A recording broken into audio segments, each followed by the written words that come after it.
Hello, friends. Welcome to my Alternative Wisdom Summit. I'm your host, Pamela Davis, and I am an investigative transformationalist. And at the moment, I hope I'm the only one you know.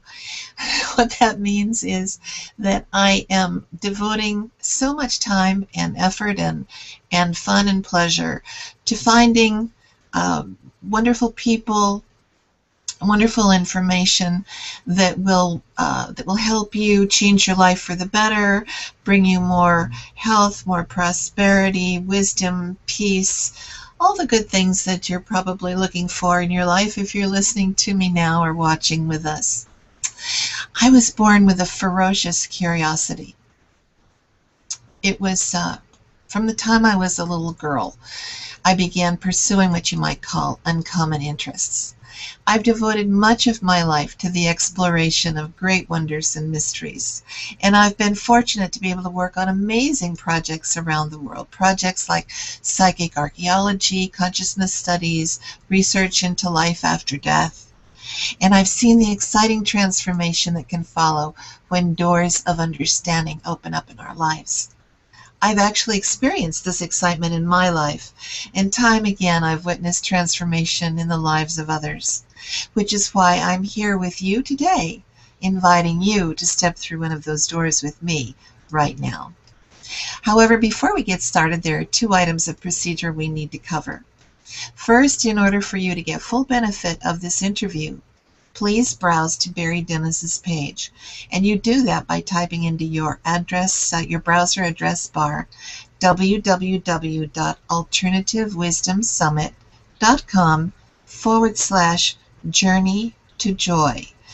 And that's just, I'm sure you can spell it, but it's anyway, it's JOURNEYTOJOY, all like it was one word. You'll know you're on the right screen when you see the words Barry Dennis, and you'll see the photo of our guest. There are multiple things you can do on this page, but right now all I want you to do is locate the box for audience comments and type in the geographical location where you're viewing from, because we would love to know that. And then if you hear some little gem in this upcoming interview that you really like, and I'm sure there will be a lot of those, I can pretty much guarantee it, and you want to share with others your thoughts, we'd love to hear from you. Also, if you have questions about the Chotchky challenge or something else in the interview, this is where you can submit questions. And now on to item number 2. Barry will be giving you a free gift as a thank you for being with us on this interview, and he'll tell you more about this in just a few minutes. But first, I'm going to tell you a little bit about him. Barry Dennis is one of the most sought-after radio and television show hosts or show guests in the human potential movement today. His first book, The Chotchky Challenge, published by the prestigious publisher Hay House, has been met with rave reviews. He has recently been featured in the New York Times, the Chicago Tribune, and the Huffington Post, to name just a few. Maria Schriver has called him one of America's leading architects of change. In 1989, Barry performed in Gorky Park in Russia at an international peace conference for over 500 ambassadors of peace, representing 15 different countries around the world, the same week that the Berlin Wall came down. In 2010, he founded Coexist Celebration, which celebrates all faiths as unique expressions of the one truth, love. So, Barry, welcome to the Alternative Wisdom Summit. Thank you. It's so great to be here. I'm just overjoyed. Well, I am too. I was especially intrigued by your book. I read it with so much enjoyment. And the book, The Chotchky Challenge, because for reasons that almost surpass understanding, I have moved from one residence to another at least 15 times in the past 25 years. And I am not even in the military or the diplomatic service. And just last fall, I moved into, finally, a townhouse of my own with about 3 house loads of furniture and heirlooms from my grandparents, my mother, my own things. Now that's more than like a 26-foot moving truck, completely professionally packed very carefully to the gills, to the rafters. So I have been basically overwhelmed for more than 7 months, surrounded by endless packing boxes, um, just everything. I think there must have been hundreds, but I don't even want to think about it.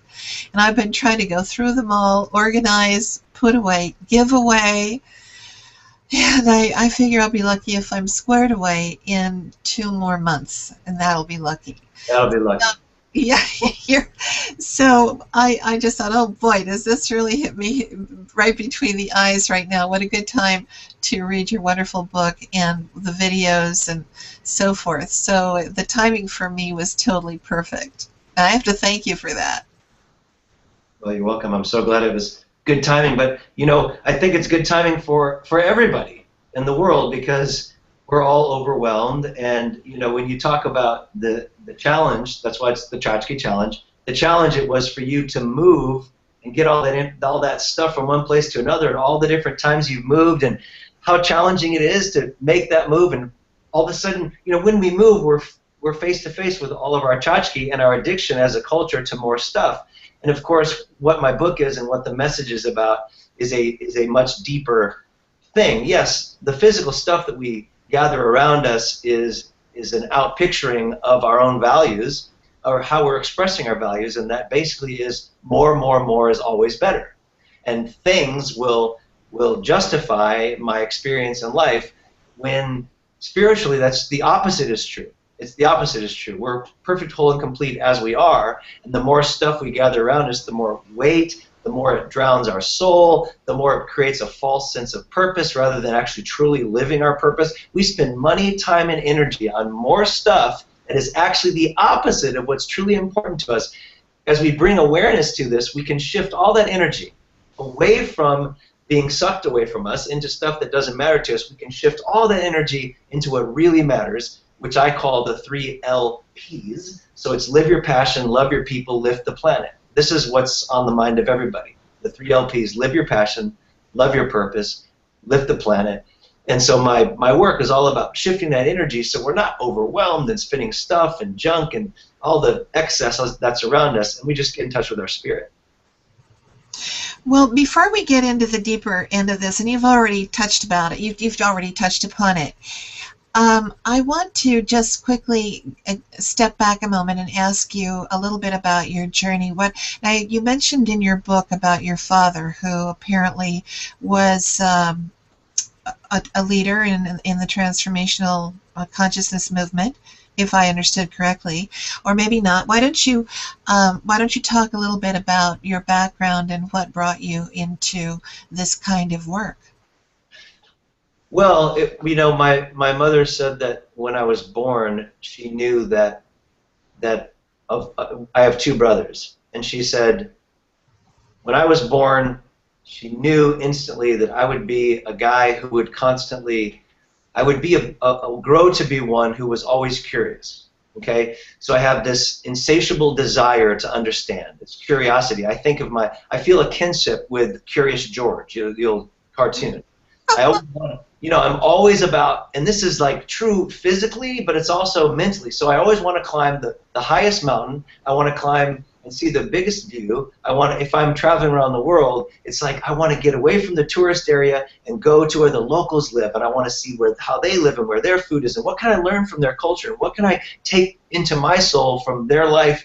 And so it's a physical expression, but it's mental too, the curiosity. I'm always studying and learning and wanting to understand the world and see what's missing and how we can fill that in and how we can help each other and how we can make things better and have a greater understanding and bring peace. And so the curiosity, I think, is really how it all began. It's just a part of who I am. And that's actually why they believe, you know, Leonardo da Vinci is often understood to be the greatest genius who ever lived. And they say it's because of his curiosity. So he was always wondering, how does this work? How can I make this work? What could be the next step? What's next? What's next? What's next?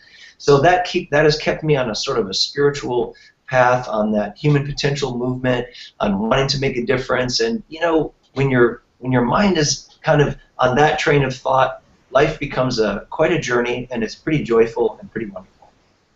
Well, this is music to my ears. I mean, we're obviously kindred souls. We just did not until now. Yeah. I was like that too as a kid, just incredibly curious and loved other cultures. I've traveled a great deal. Fortunately, I've been very lucky to be able to go to many parts of the world. Like you too, I always say, get me out of the, don't make me take the guided tour. Or, well, guided tours can be sort of nice for orientation, but then after that, I'm on my own, in the back alleys and the back country, and that's what I love, and have had the fabulous experiences with people, especially in third world countries. I really love third world countries. You meet the most wonderful, genuine people, and that was something else I loved about your book, of the stories of especially the children and the simple people that you found in what we would call more primitive societies, and those heartwarming stories were just wonderful. I love those. Yeah, what you find as you travel, as people, as Americans, we have a paradigm, okay? And so my book is about shifting our paradigm. We have this paradigm that we tend to think that happiness comes from things, and that keeping up with the Joneses, and the more I have and the bigger I have, and that'll make me happy. Well, the truth is, as you know, because you're traveling, I have gone countless times into cultures, into experiences and surroundings where people who have literally nothing, I mean, not even running water or electricity, are laughing, playing, in touch with their, I say, their true authentic self, because they are not distracted by what I call the Chotchky-based world that is always trying to take their time, their money, and their energy and tell them something is missing.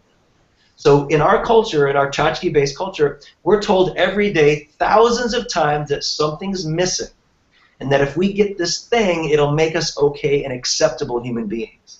In these cultures, I see these people who don't hear that message, so that's getting in our subconscious mind all day long. And so it triggers us to actually feel less than, unworthy.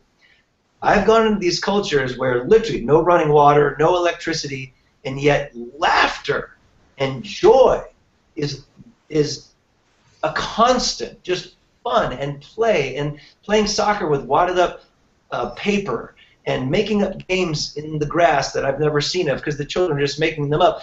And it was a paradigm shift for me to realize, wait a minute, these people are truly profoundly in bliss, and yet they have nothing. So there's something I need to learn from them. And since then, I've come to the conclusion that true enlightenment, transformation will occur in this world and on this planet when those of us who have so much, okay, we're so blessed with so much, can live in the consciousness and in the blessing and in the gratitude of those who have almost nothing. You see what I'm saying? Because we have so much, but we feel like something is missing. When we realize, oh my God, we have so much, then we will take that, begin letting go of all the fear of not enough, and we'll begin to share and spread and shift our consciousness. So it's a combination of the Western world that has so much, but with the consciousness of some of these third world countries, boy, there's nothing that could stop us from creating a transformation in the world. Well, one of the things that I love, as I mentioned a moment ago about third world countries, is that their personal relationships with one another tend to be so much richer, at least as I have observed, and they just take more joy in one another. Their families, for the most part, tend to be closer. Their gatherings are almost always multi-generational. You know, you've got babies with great-grandmothers and everybody in between, and the friends and the neighbors and so forth, and people sharing what they have. I remember when I was in Morocco once with my late husband, and it got late, and we were in a very remote area, and a shepherd we were off looking at a remote ruin, and a shepherd saw us and invited us to stay in his place. He had absolutely, he had nothing. I mean, he had just, I was not feeling very well, and the prospect of sleeping on the the earth floor of his little hut was a little a little too daunting for me. And we did make it out of there with, with a little bit of difficulty to the next town. But his complete openness and generosity, it reminds me of that thing in the Bible where I think it's in the Old Testament where where you're told that be careful, be very attentive to strangers, lest you be entertaining angels unawares. I'm sure you know that passage, right? So yeah, I think I've met a number of angels unawares in my travels, just as you definitely have. Yes, absolutely. The shepherd you speak of, it's a wonderful example, because what I'm trying to create is that shepherd consciousness in all of us through my work, through the Chotchky Challenge. And what this shepherd had was very little, but what happens in our culture, oftentimes, not always, but so much with us, is that the more we get, we actually live more and more in fear, because, we start to begin to fear losing it. Where you have this shepherd who has nothing, he has nothing to lose, therefore he has everything, his arms are open, he's not in fear. Please come into my home, come into my life, come into my heart, come into my consciousness. I have no fear of you taking what I have nothing for you to take. I'm just, you know what I'm saying? And therefore, just come into my life. I want to be your friend. And you're right, it is about, it's about people and connection. Why? Because they don't sit around and watch TV all day, they don't have iPhones and the games that kids play all day long. They play with each other, they connect with each other. It's all about connecting with each other in these other cultures. And finding that balance and bringing that balance back into our life is the Chotchky Challenge. We're challenged so much, our attention is so pulled away.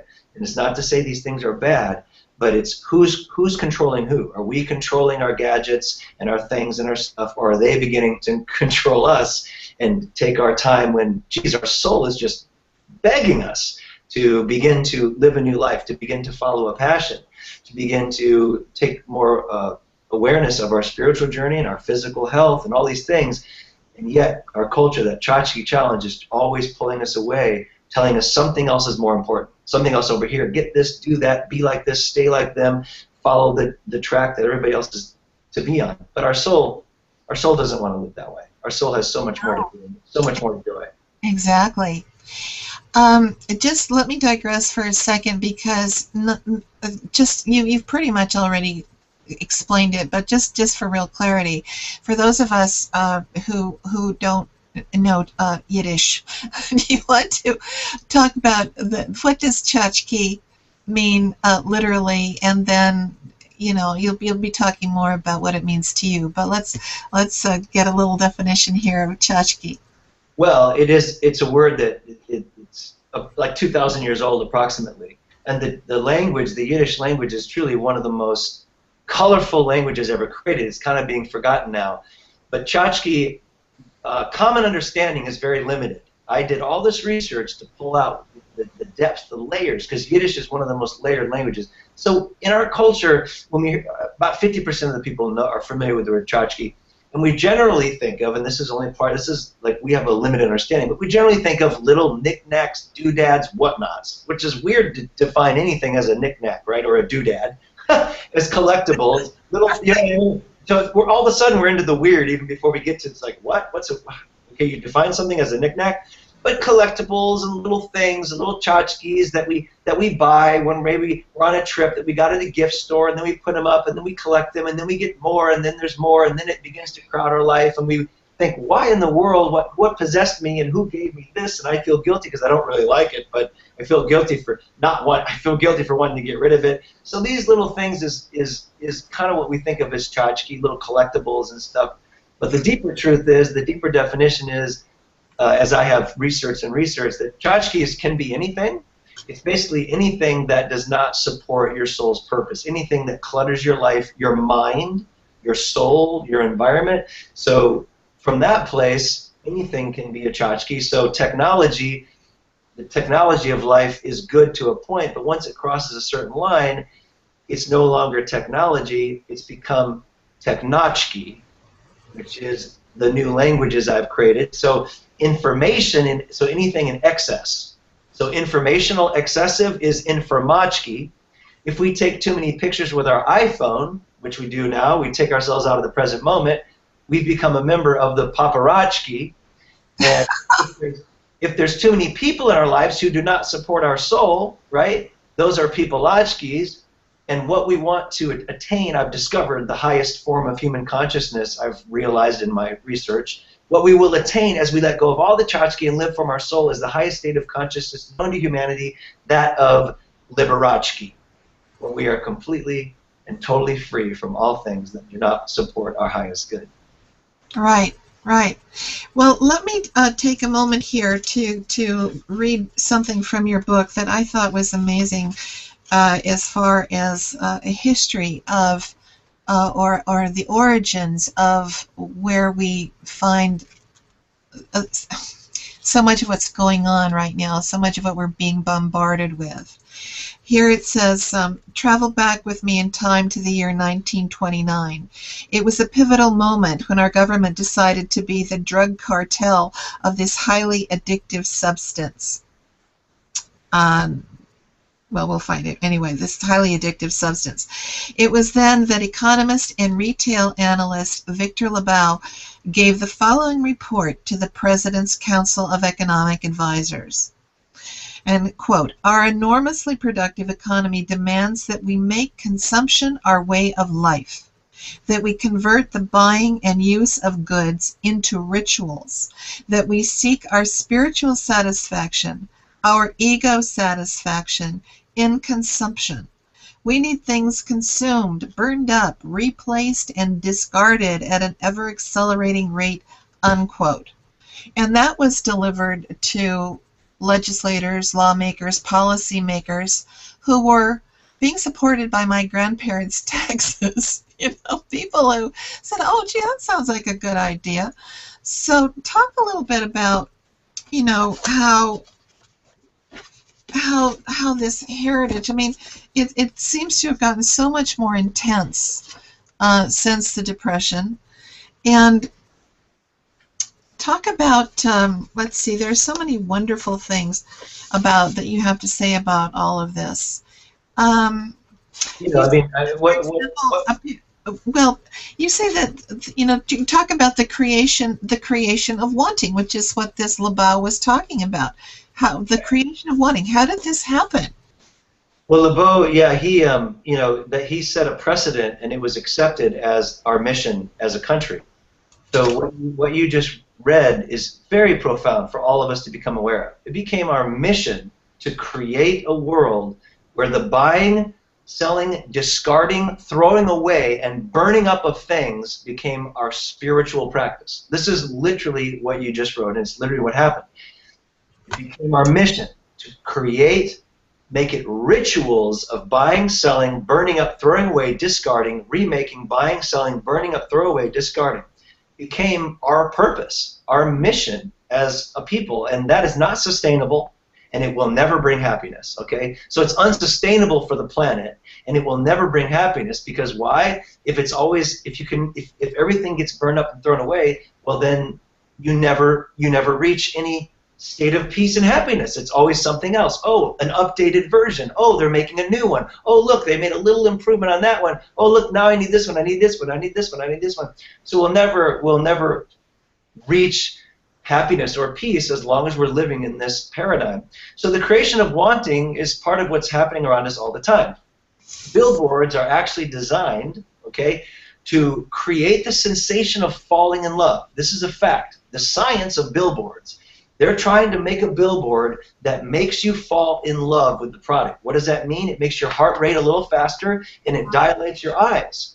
Okay, so these images are actually trying to make you feel like, oh my God, I'm falling in love with this idea or this thing. Suddenly they've created inside of you a wanting. And Lord knows we're told over 500 times a day, foodachki, to eat more food. 500 times a day the average American is told to eat. We all know the sensation of seeing an ad on TV or a billboard with some food. We weren't hungry, we weren't, but now we are. Oh, that looks good, I need that cupcake, right? I need some Kentucky Fried Chicken, and I need it now. We weren't even hungry a second ago. So the whole goal is to create inside of us wanting, out of nothing. There's no actual wanting because we're perfect, whole, complete beings just as we are. But the idea is to create this insatiable desire for something that we don't really need, which of course has created the obesity issue we have in this country in children, because we're told to eat all day long and it makes us hungry. We want to eat more, and food's actually designed to make us more hungry. It's completely insane. It's totally unhealthy, but it's the same idea with stuff. So Chotchky is designed to make us more hungry. Things that are created are designed to make us want more things. And information, gossip, all that is designed to make us want more of that too. And so it's more and more and more and more and more and more and more. We throw our money away at it. We throw our time away at it. We throw our health away at it. When our soul is trying just from under all the tchotchke, like the stuff you got from your home as you moved in, we're buried under it, just going, our souls are just whispering, just stop it. I've got something to do in this life. For God's sakes, let me out from under all this insanity. I've got a vision. I've got a dream. I've got something I want to create. Remember me when I was a child and you had a dream and you had a vision. There was something you wanted to become. And I'm saying we can. We just got to get off the tchotchke madness and pay attention to our soul. Well, you know, you say here, you said in your, there's, you know, some of these quotations belong in those wonderful quotation, what do you call them? Those, can't think of the word. Those books, you know, they put together with things like quotations. And here it is, things are neutral. Like a movie screen, they simply exist to reflect back to us our projections in the forms of our thoughts. Talk about that. Yeah, this is a profound, thank you for bringing this up. This is a profound truth to realize that everything is neutral. I like to think of everything as a movie screen, and we are the projectors on that experience. So no thing outside of us is really controlling our emotional reaction. We're in control of it. And how we project our thoughts, our consciousness, our awareness onto things will simply be reflected back to us just like a movie screen. When we begin to see everything as neutral, that everything, you know, things that don't have a brain, that don't have consciousness, they don't have a thought, they don't care what you think of them. So when we get frustrated or angry or disappointed around us, it's simply a reflection back to us of our own inner movie that's playing all day long. And we're projecting it out upon the world. Every time we get impatient or tired or tired of people or tired of things, it's just the way that the universe, that everything is saying to us, you know, take a look yourself, take a look at what you're doing. Here's an example. I held a little phone right here. This phone has no thought, it has no consciousness, it has no anger or happiness inside of it. I, however, have been angry and frustrated at my phone before. Like, I have wanted to hang it, draw and quarter it, because, you know, dang you phone, you don't work, and what's wrong with you, and you just piss me off, and how come you're never charged, right? That's my inner movie projected on this neutral phone. The phone doesn't care. It doesn't have anger. It doesn't have resentment. It doesn't have impatience. So when I do that, and when I catch myself and remember this profound truth, everything is neutral, I'm in charge of my emotions, and it's just reflecting back to me, I can take a deep breath and go, the phone doesn't hate me. In fact, the phone doesn't care at all. And when I'm feeling that hate, I'm hating myself. And then I can go, I love you, phone. You're the greatest phone in the world. Thank you for being my phone. And then what am I doing? I'm loving myself. I'm loving myself. Even when it doesn't work. We experienced a whole bunch of technical problems before getting this show off the ground, didn't we, today? We did. And God knows that when we live in this world, it's going to happen. We're all going to experience technical difficulties. Just meh, meh, meh. And we have a choice in those moments, you know, of becoming frustrated and angry and project on that neutrality, frustration, anger, or we just take a deep breath and we recognize it as neutral and an opportunity for us to see what's happening inside of us. So everything is neutral, everything is neutral, everything is neutral. It's a very, very powerful thought. And I get really into this in my book, and especially in my web-based program, man. We go deep into this concept, very powerful concept. Well, you know, we are subjected, unless we're sleeping, and even then I'm not sure it's not working, we are subjected to a barrage of of messages to destroy our ability to find that neutrality. And I have such a huge bone to pick with the media. Corporate media, you know, always, I mean, how could we possibly maintain a positive self-image, positive self-esteem, fighting always to not succumb to feeling less than when we have these impossible images, you know, bombarding us all the time, people who have spent thousands of dollars on plastic surgery and then airbrushing their photographs, you know, millions of dollars on their wardrobes and their jewels and their vacation homes and so forth, and we're made to think that this is what we need to be striving for. Right. And you know, well, let me tell you something that I came across the other day. I've been wanting to talk about this so badly. I was getting onto my computer one day, and you know, my desktop thing came up, or my home page, or whatever it is, and there was this little thing that Yahoo was pushing, or something, I don't know, about the 10 celebrities who have married really ugly people. So, my gosh, how bad can they be? How bad can they be? So I looked, I clicked on this like a dope, but I was really curious. Oh, come on. And you know, these people, it was all I thought was, how could this ever have gotten past editors or whatever? There is no self-restraint or policing. These people, their partners, maybe they were not gorgeous people, but they were not ugly. I mean, you know, it has to go to quite an extreme for a person to be ugly, and even then, who's to say what's ugly? You know, this is just the expression of their soul and the body that they chose this time. I mean, who are we to say somebody is ugly? And then they came to Pierce Brosnan, who I happen to know is a really fine person who has had terrible misfortune and suffering and pain in his life, along with his tremendous success. But you know, he lost a wife to cancer. He has lost, I can't remember now if it's 1 or 2 children, tragically. This man knows what suffering is in a very personal sense, and yet he keeps, you know, he keeps his chin up, and he keeps on, you know, trying to do what's right. And he married a woman who, after his first wife died, a woman who is a lovely looking woman. Now, she is a little roundish, but still, you know, as are most people at her age, you know, but a lovely looking person. And she is the ugly one that this celebrity has married. I was so outraged. I didn't even know where to lodge a complaint, but I thought, this is just dreadful to be able to get away with this, you know? Yeah, so there's a whole section in my book on this, as you know. The whole thing, gossip, G-O-S-S-I-P, as I've written in my book, stands for gabbing our sacred self into purgatory.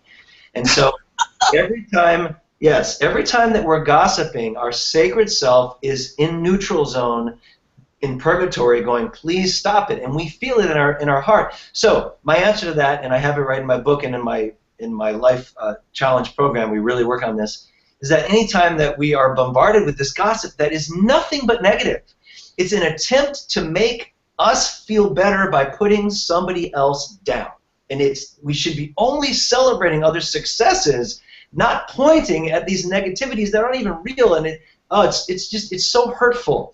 So in my book, I have some moments of reflection that whenever we see gossip that's hurtful, first of all, recognize any part of you that's attracted to it, and just that's your shadow. So we all have a shadow to work with, and honor that part of your shadow that might be attracted to it, and just say, you know what, I honor that part of me, and I let it go, and I release it. And then in my book, and especially in my web program, we really work on, when we see these things, to do this profound moment of asking for forgiveness. So we see this gossip, and we do a quick prayer inside, and we say, please forgive me for any part of me that was attracted to this, and bless those individuals. So whosever image is shown on those magazines, the beautiful people and the ugly people. But the truth is they're the same people. They're all beautiful. To say anything otherwise, it goes completely against our soul. Because the soul's expression, as you said, this body is an expression of our soul. And we're here to work things out with that. And to say anyone is ugly is judgment. It's based on judgment.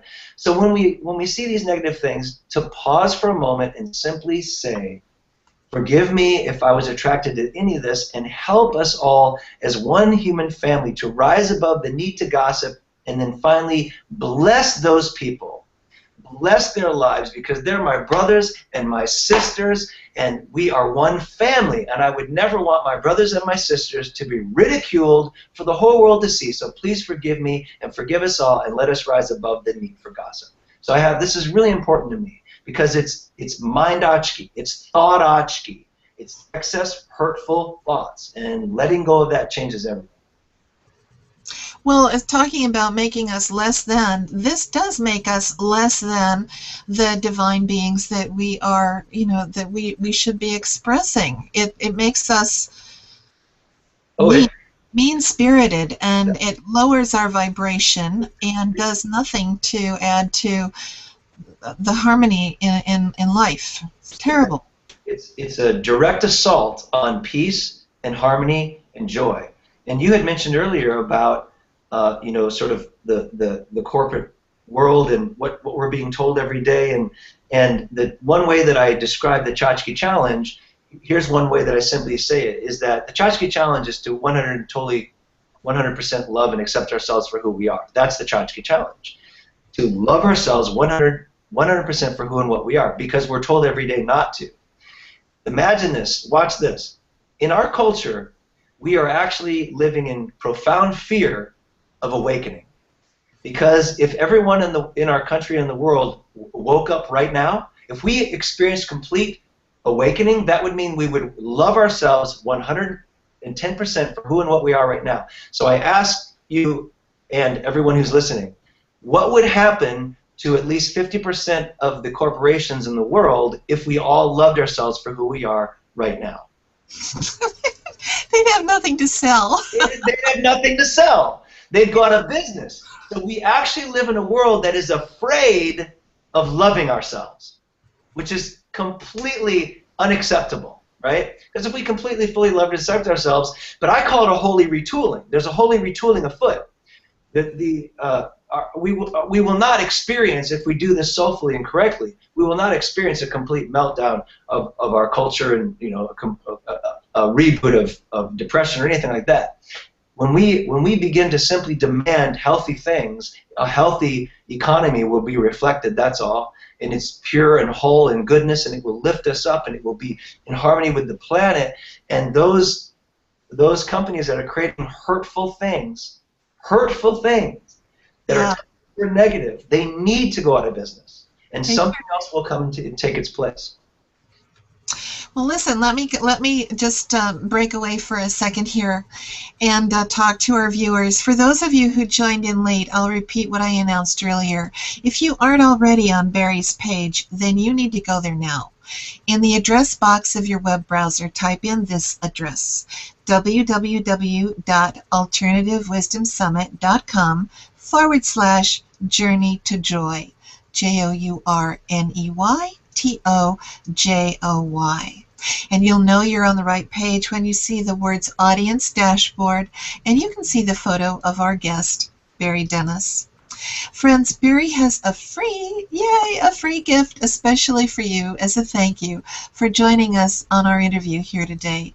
Barry, your free gift, your free thank you gift is called what's it called again? It's a video. Yeah. It is a video, and I call it Osmosis or On Purpose. That's what I call it, Osmosis or On Purpose. Okay, well, talk to us a little bit about that. Yeah. So in life, we tend to generally be in two different modes, and one is osmosis, which is as we go through life, we sort of get information and ideas through osmosis, which is a general entering of our consciousness without even really thinking much about it. So we might read a book, let's say an inspiring book, and we don't put much thought into what we just read. We may not do the exercises that have been given to do. So through osmosis, we're going to get a little bit of good stuff, and it might affect us, and it might help us a little bit, and then it kind of wears off. That's osmosis, and most of us are kind of in that state all the time. But when we shift from living from osmosis to what I call living on purpose, everything changes. So in this video, in this gift, I talk and go into profoundly the difference between living in osmosis or on purpose. And when we live on purpose, when we get clarity of what our purpose is, and clarity of how we wish to be purposeful as we move throughout our days, everything changes. Like colors get more bright, and joy becomes more expansive, and peace becomes more pure. It just shifts everything. So osmosis is this kind of sleepy state of being. It's kind of asleep and kind of tired, and yeah, I got some of it, and I wasn't really paying attention. I don't really know what's going on. Into this life of being on purpose. Our life becomes full of purpose as we live on purpose, as we get clarity of what our purpose is. And so this is a little piece that can inspire us to live a life on purpose. Life is way too short not to be living on purpose. Do you agree with me, Pamela? Oh, I couldn't agree more. Absolutely. In fact, that was one of my questions I had for you, is to talk a little bit about purpose, living on purpose. Do we have time? Are we going to take a break? Well, just we'll go back to it in a second. Great. That's what I'd love to talk about that in a minute, yeah. Okay. Now hold that thought. If you just thought of something, hold that thought, Barry. I got it. Friends, I'll tell you in a few moments how to get your free thank you gift that Barry has just been talking about so eloquently.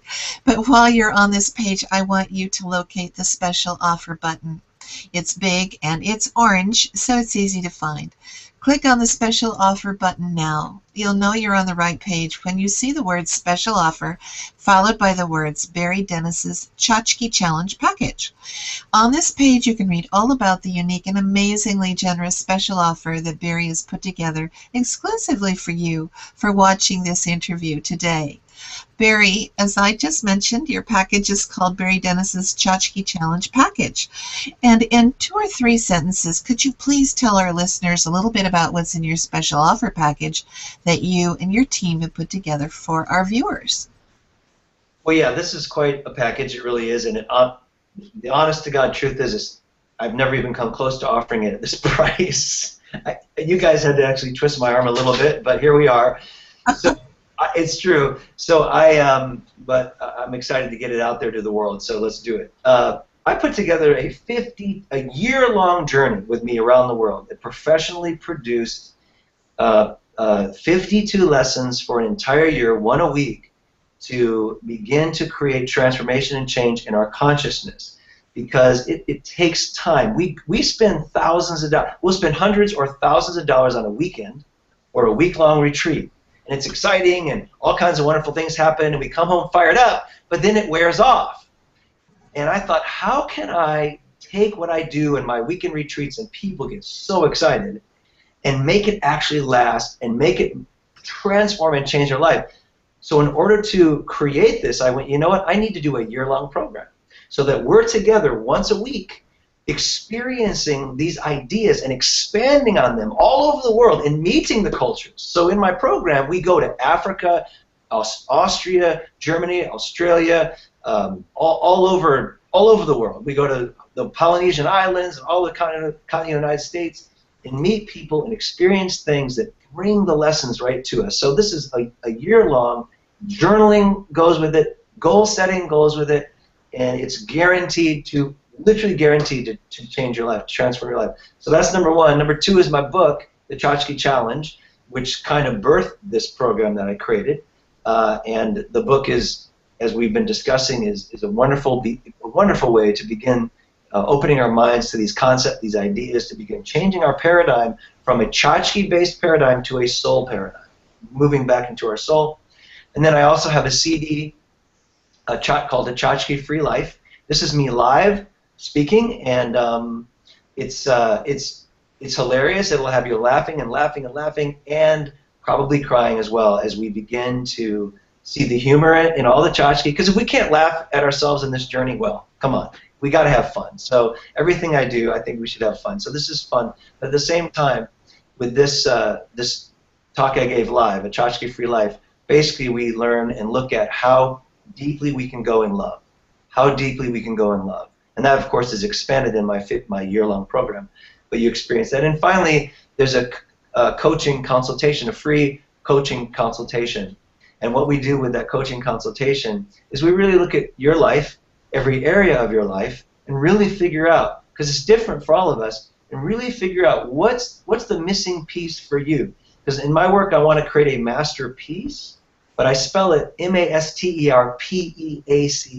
masterpiece. So in the consulting, you really look at your life and figure out what pieces are missing for you, what pieces are missing for you to create peace.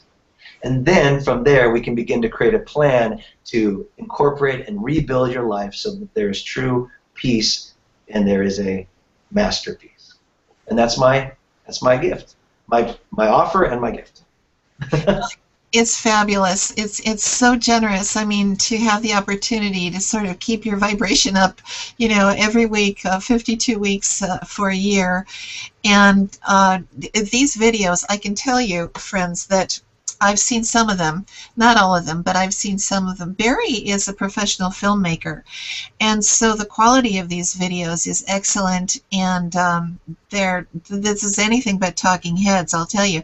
They're full of fun and adventure and a lot of humor. Barry has a marvelous spontaneity and sense of humor on camera, along with the depth of the concepts that he delivers, but it's really like a sugar pill. You know, it's just wonderful. You'll be very entertained and I think transformed and deeply touched by this. And then the rest of the items too are just wonderful, and it is a really full, really loaded offer. So Barry, thank you very much for your generosity. I'm glad that you finally let us twist your arm to be able to offer this. It's wonderful. Ultimately, I just want to get it out, you know. I want to change the world. I want to make it a better place. So so do we, and so it's wonderful to have material like this to be able to offer. So friends, if you'd like to take Barry up on his special offer at this exclusive and fabulous 90% discount, scroll to the top of the screen and click on the Add to Cart button. The rest is easy. Just fill in the form and click on the Submit Order button. And remember, in a moment I'll be telling you how to claim Barry's free gift just for choosing this interview. So Barry, before we broke away a moment ago, I think you had some thoughts, further thoughts on living on purpose. Yeah, living purpose. So as I said, my mission is those three things: live your passion, love your people, lift the planet. I call it the 3 LPs: live your passion, love your people, lift the planet. And here's the interesting thing to recognize in our culture today. Not long ago at all, not long ago, and for millions and millions of years, maybe we could argue billions, you and I, humanity, life, we had one purpose, and it was to survive. That's it. We had to get food, clothing, and shelter for the night. And we spent 99% of our history living from that consciousness. And the amygdala brain is still with us, so that fear brain is still with us, but it's not serving us anymore because so much of us, so much of the world has transcended the need to daily look for food, shelter, and clothing. But our culture is triggering that amygdala, the fear brain. It's triggering it, saying, you need more food, but I don't. I have plenty of food. You need more clothing, but I don't. I have plenty of clothes. You got to get some more stuff for your shelter, but I don't. But that amygdala brain is still with us. So the dinosaur lizard head that was living in fear is still there, and every time we get those ads that tell us we need more, it takes us out of our frontal lobe, which is where our higher consciousness lives, and shoves us back into our fear-based brain. So the transition that needs to occur, and this is, to me, it's not optional. Just like it wasn't optional 1,000 years ago and less that we had to find food, shelter, and clothing. It wasn't optional. Today, I believe it is not optional that we live our passion, love our people, and lift the planet. It's not optional. Because we become so powerful, because we have so much, the choices we make today will literally make or destroy the world. and living our passion, living with passion. If we get in touch with our heart and our soul, we will begin to do something that is helpful and useful to the world. Because our soul only wishes to be in alignment with our spirit, and our spirit wishes to express in ways that is helpful for the planet, for our own happiness, for our own health. And living with purpose is truly where happiness comes from. It's like giving my life to something bigger than myself is where happiness begins to reside. And this is something that's confusing a lot of times to people because of the amygdala brain. We want to take. But the frontal lobe, where all higher consciousness rises from, wants to give and express. And when we're in giving and expressing from this place here, we are blissed out. We are in bliss. And this is proven over and over scientifically. I'm not making this up. But when we are in that fear-based take mind, we're not happy, we're depressed, we feel bad, but we still feel in fear because that's where we lived for all those years. So the next stage in human evolution is to truly live the 3 LPs from our frontal lobe, live your passion, love your people, lift the planet. And the more we live with that purpose, and the more we live with that passion, the more we're living from our frontal lobe, which creates happiness and joy. It's all scientific, and it's all real, and it's all true. Well, this is true. There are so many research projects that have been undertaken recently and that are ongoing that bear out what you say.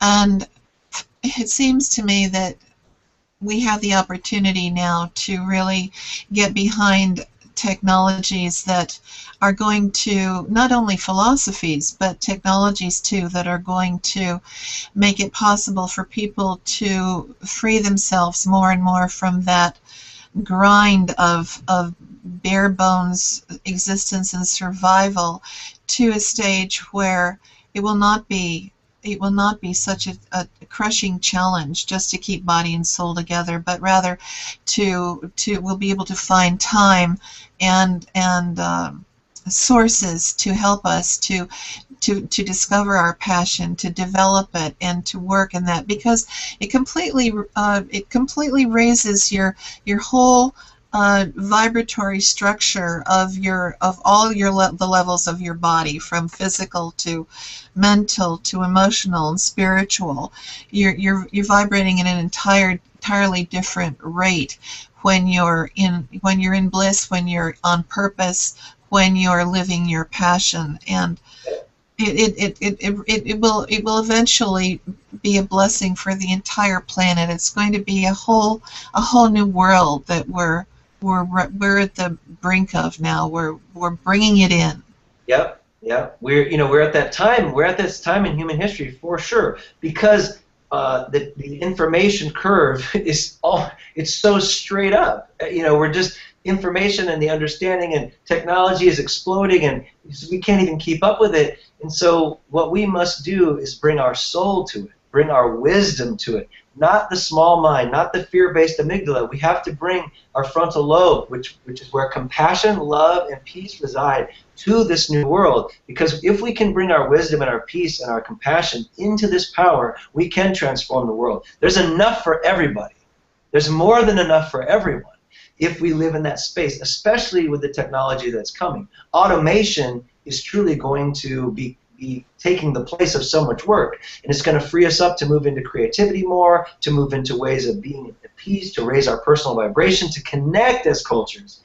But in order to do it, we must come into this new world, this new technology, with humility and with love and with grace and with forgiveness and all these things, rather than the Chotchky-based mind that lives in fear and wants to take and wants to put other people down. So we're on that. It's like a teeter, we're on that fine line. And my work and your work, our work, is to help humanity come into this new consciousness, this new world, with the right state of mind, so that we can use the power in a way that will create transformation for good. Oh, I couldn't agree more. It's music to my ears. But let's talk about another side of technology for a moment. And I've got another quote from your book.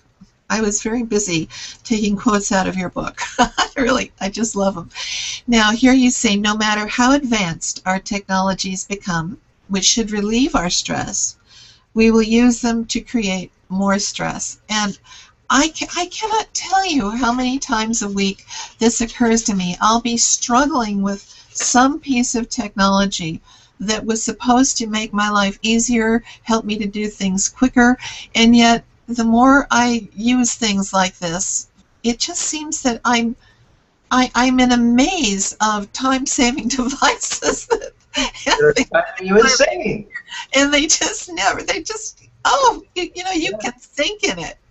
It's the Chotchky. So when the technology, when we have so much technology around us and we actually believe the lie that we need to get the latest version every single time, that we need to update every single time, which is a big fat lie, then what happens is we surround ourselves, all of a sudden we have so much technology, we don't know how to use it, and we can't take care of it, and we don't even read the manual, and we don't even know what it does, and it's just overwhelming and stressful. And so it is that thing I said earlier about who's controlling it? Is the technology controlling us, or are we controlling the technology? And when we're stressed by something that's designed to make our life easier, something has gone amiss. Something has gone awry, and it is we as individuals who have to take control of our life. And for example, I say in my book, today it's gotten to the point where today one of the most loving things we can do for the people in our lives who we love, one of the most loving things we can do is turn our phone off. It means I love you enough to be with you right now because you're with me in this place. You're here and now, and we can express and see each other with facial expressions. There's no chance that we're going to lose bars. I'm with you. And even if we had too much Botox-ochky, we might be able to express with facial expressions.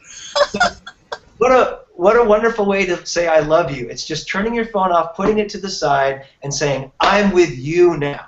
I'm going to put it away. I'm in control of it. It isn't controlling me. And it is maddening how much stress this stuff creates in our lives when it's supposed to make it easier, isn't it? It is maddening. You know, I went to breakfast a couple of weeks ago at one of my favorite little neighborhood places, and just a kind of a coffee shop place. And I just had the most amazing illustrative example of what you're talking about. Opposite me in a larger booth, I was alone, and there was a family of, I don't know, 5 or 6 people, a few generations in the booth opposite me. There were kids, and there were the 2 parents, and then there seemed to be a grandmother. And I think with the exception of the grandmother, who just sat there looking bored and miserable, everybody else, everybody had an iPhone or some kind of electronic device that they were just completely absorbed with, and they all looked so nervous. They did not communicate with each other at all. They were it was just the most dysfunctional scene. It was completely pathetic. I thought, this is so sad. What is wrong with these people? And what's wrong with them? The parents that they're doing this and don't stop the kids and put it away now. We're going to talk to each other and we're going to have our food, you know? Yeah. So I stayed there. You know, I was also reading a book and so forth. So those people left and another family came in. Now these seem to be Latino people. And again, a large family. Again, kids, mothers, mother, father, and grandparents and so forth. Nobody had the technology. They were laughing, they were talking, they were so animated, they were so into each other. It was such an amazing contrast between the 2 families and the wonderful dynamic in the second family and the pitiful relationships that were so obvious in the first group. I just couldn't believe it. No, it's so true. And in my program, I have some hilarious, oh my gosh, some really hilarious stuff on this in my web program, and in my book I talk about it. But here's the thing, like with my own kids, we have a rule when we're having dinner together, you know, no electronics. That's the rule. You got to turn it off. So here's what one of my sons said one time. So he had his, whatever it was, I forgot if it was an iPhone or an iPad or something, and he said to me, I said, turn that thing off, we're having dinner, you know, and nobody was talking to anybody because both my kids were using their things, and what they said was, yeah, but Dad, we're not talking about anything, so why does it matter?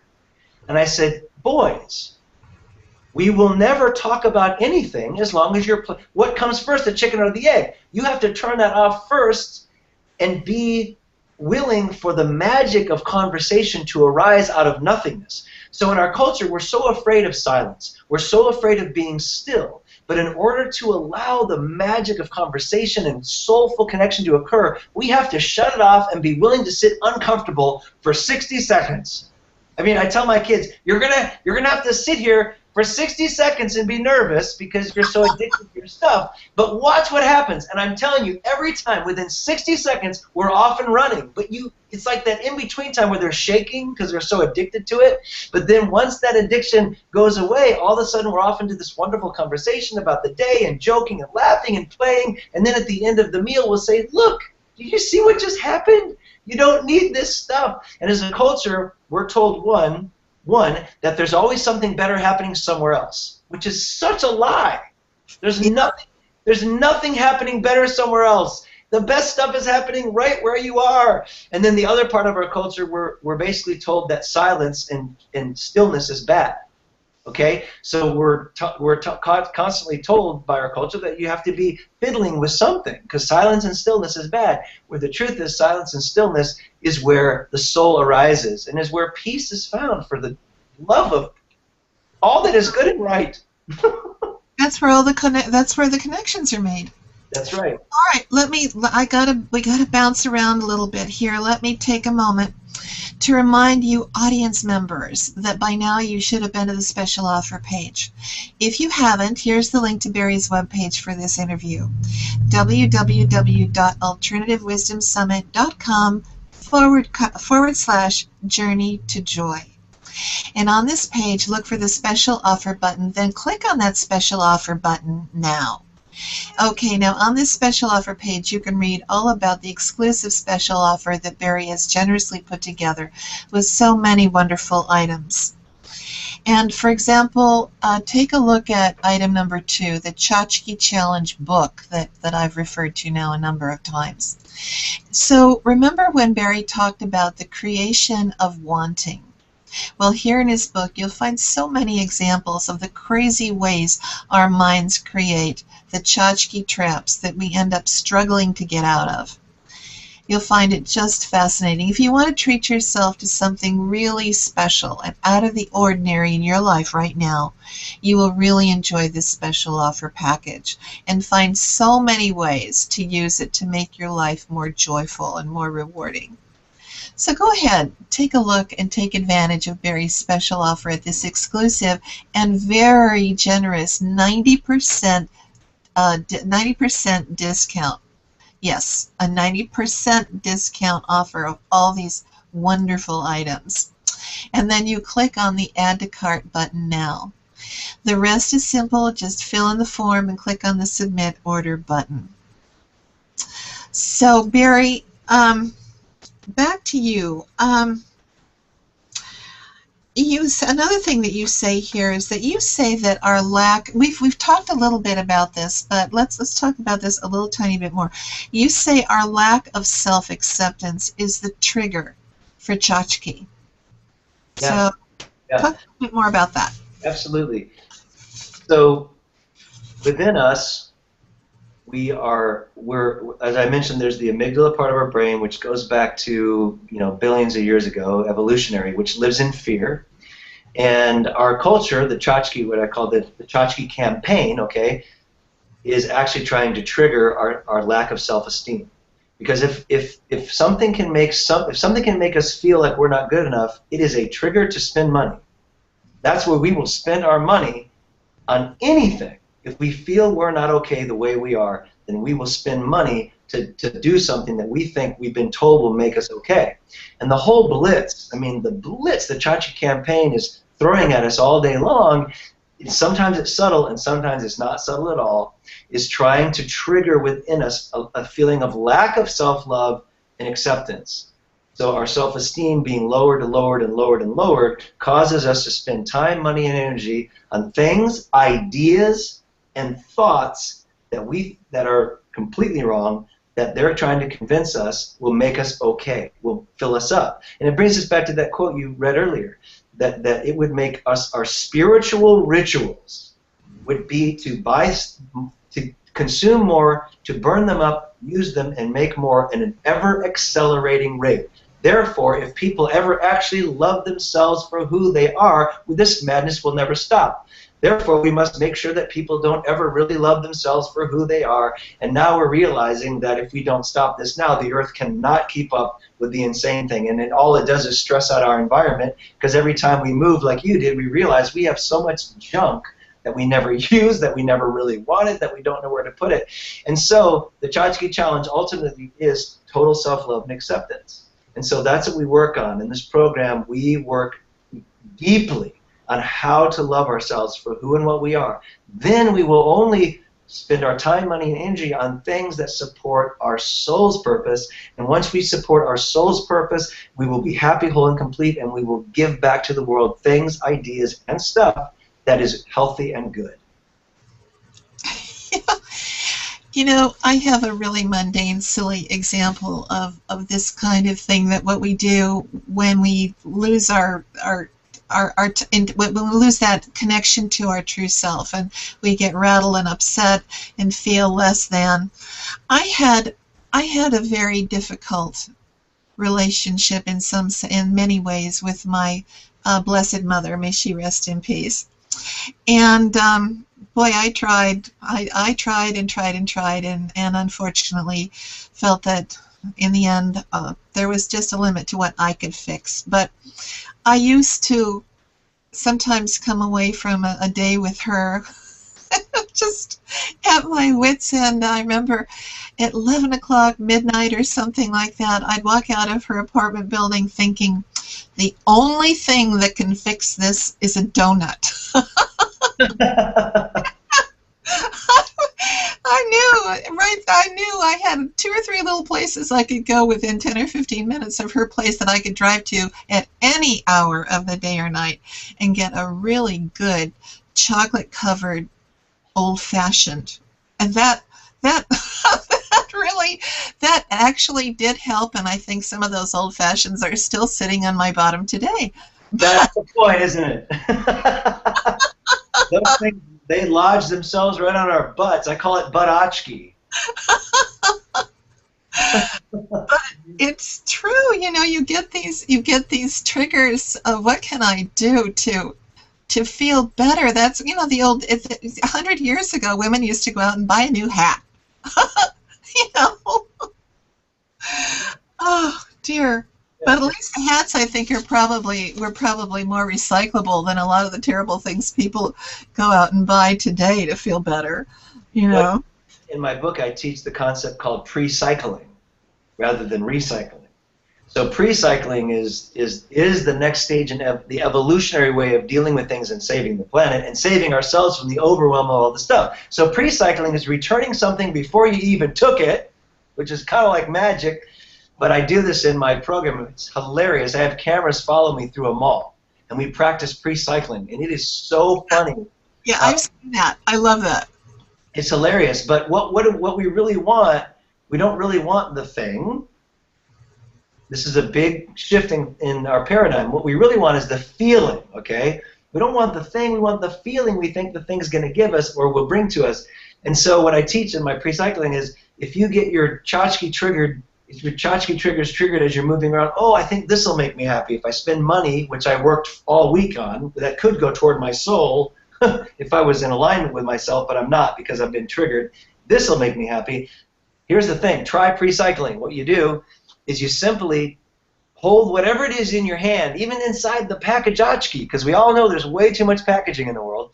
So even hold the thing in your hand and allow the happiness, because this is scientifically studied, that when we go shopping, we release endorphins into our system, which is the happy feeling. Because we've been told, like Victor Lebeau did in what Pamela read earlier, we've been told that we are to be good consumers. And if we're good consumers, you've been a good boy, and we get to pat you on the head and give ourselves endorphins, be happy, but they go away as soon as we get home. So instead of playing the game, instead of being a slave to the game, break out and pre-cycle. So you put the thing on your hand, and you allow the endorphins to be released in you, and you will feel the happiness, and the high will come before you even own it, which doesn't make sense. then you just, oh, wait a minute. Therefore, the happiness is already inside of me. It's not in the thing. It's inside of me. And I can choose to release that happiness whenever I feel worthy. And it doesn't take stuff. So I call this shoplifting for the soul. You put the thing in your hand. You allow yourself to feel the happiness, and you will, and then put it back and get the hell out of the store and feel the happiness rising through your body. And the more we do that, the more we are in charge of our happiness, not somebody or something else outside of us. It just creates a new pattern that I can release happy endorphins in my being whenever I feel like. And I get into this more, of course, in my program. Pre-cycle. Oh, it really is wonderful. You know, I find myself actually doing this more and more, and it does work.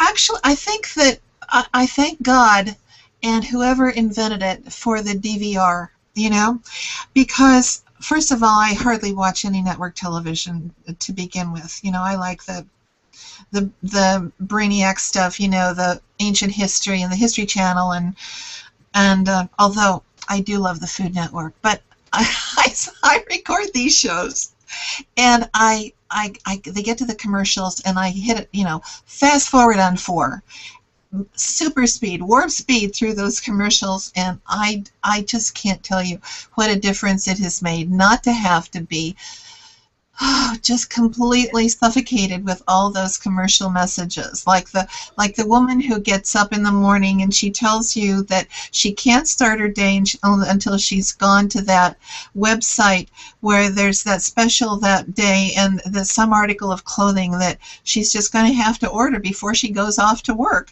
You know, and that's every day.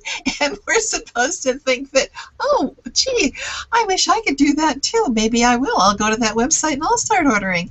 I mean, it's just incredible. So getting rid of the commercials and walking through the space and thinking, you know, yeah, touch it, look at it, and think, okay, great. I don't really need that, you know. Right. And then you begin to eliminate that which was created by the creation of wanting, right? We want to get rid of the things that was created from the creation of wanting and get in touch with the things that actually support our soul. And that will create a whole new retooling of the free enterprise system, and it'll free the enterprise. When we're free the enterprise, the free enterprise system will truly be working for our soul, will truly be working for what we wish to create in our lives. Right, right. Well, you know, I was very interested with your discussion about normalcy. And many people, especially since 9/11, are waiting, have been waiting. And I hear this frequently. They're waiting for things to go back to normal. But in your book you say, please, God, deliver us from normal. Normal has never been the genesis of greatness. It has never been, wait a minute. It has never been the source of excellence or any sort of transformation. So try telling a butterfly to go back to normal.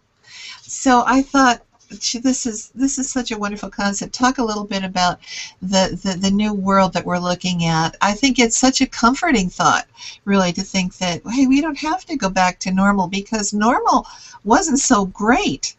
Normal never has been that great. So what's the alternative? Yeah, try telling a butterfly to go back to normal. You're telling them to go back to being a caterpillar. And, you know, during the 2008, when we had the economic breakdown in 2008, 2009, you know, it's just a good metaphor and a good example. The world was saying, go back to normal, go back to normal. Well, come on. You know, a nervous breakdown is one of the most beautiful things that can happen in a person's life, because it often takes that breakdown for us to break through. We've been stuck in ways that don't support us, in habits that are not good for our body, our mind, or our spirit, or for our culture, or for the world, or for our children. And so we had this incredible opportunity, because the whole world poured their heart out to America.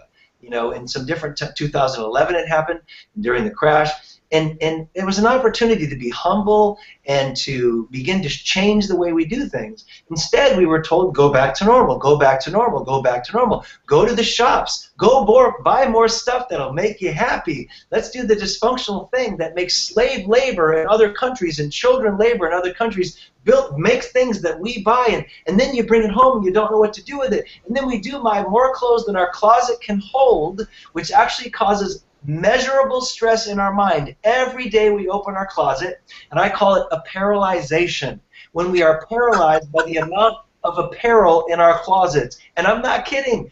The average American spends approximately 8 months of their year stuck in a state of a paralyzation, frozen, literally stressed out, trying to figure out what on earth to wear. And when we say I've got nothing to wear, all logic has left the closet. Now, right. I did make up that statistic about 8 months, but if the shoe fits, wear it.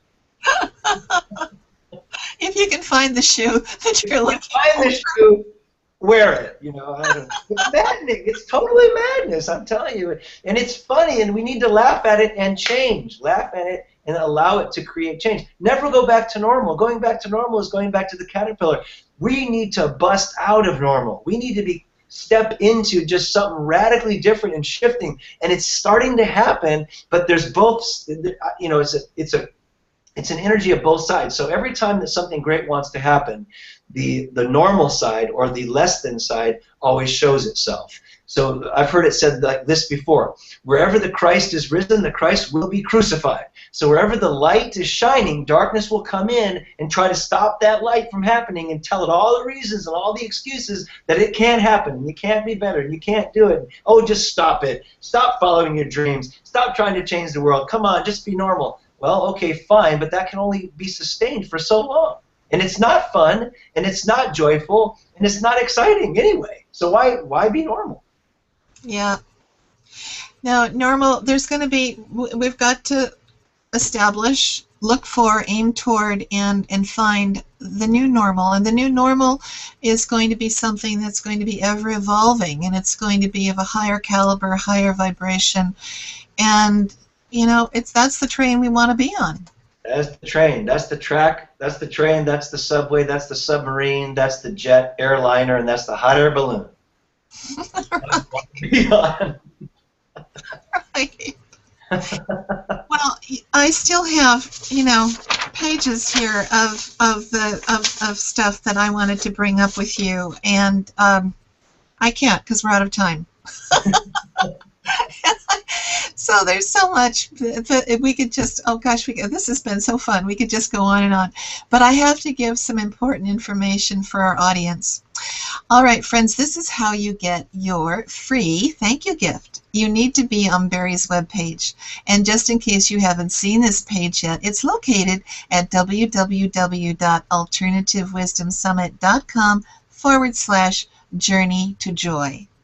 To get to the thank you gift, click on the special offer button that takes you to the special offer page. Then scroll down and look for the box with the red dotted lines with the heading Barry Dennis's thank you gift. Fill in your name and email address, and within moments we'll automatically send you your link to Barry's free thank you gift, which you are going to love. For you that joined this interview late and missed some of what we talked about, don't worry. We'll be posting the replay in a few minutes, and we'll leave it up for 48 hours. If you want to share this free 48-hour replay with a friend, please send them to www.alternativewisdomsummit.com/journey to joy. Also, if you haven't already done so, now is the time to take advantage of Barry's special offer, because this is something you really do need to add so much value and even transform your life. And of course, you don't want to miss this exciting and exclusive 90% discount. So click on the Add to Cart button now. The rest is easy. Just fill in the form, then click on the Submit Order button. Friends, thank you so much for joining me on this interview. And Barry, thank you so much for sharing your inspirational and very original and humorous insights with us today. It's been really a joy. Oh, you're so welcome. It's a blast. I love it. Thank you so much. Okay. Well, that's all for now. This is the Alternative Wisdom Summit, and I'm Pamela Davis, sending you blessings and best wishes. Bye-bye.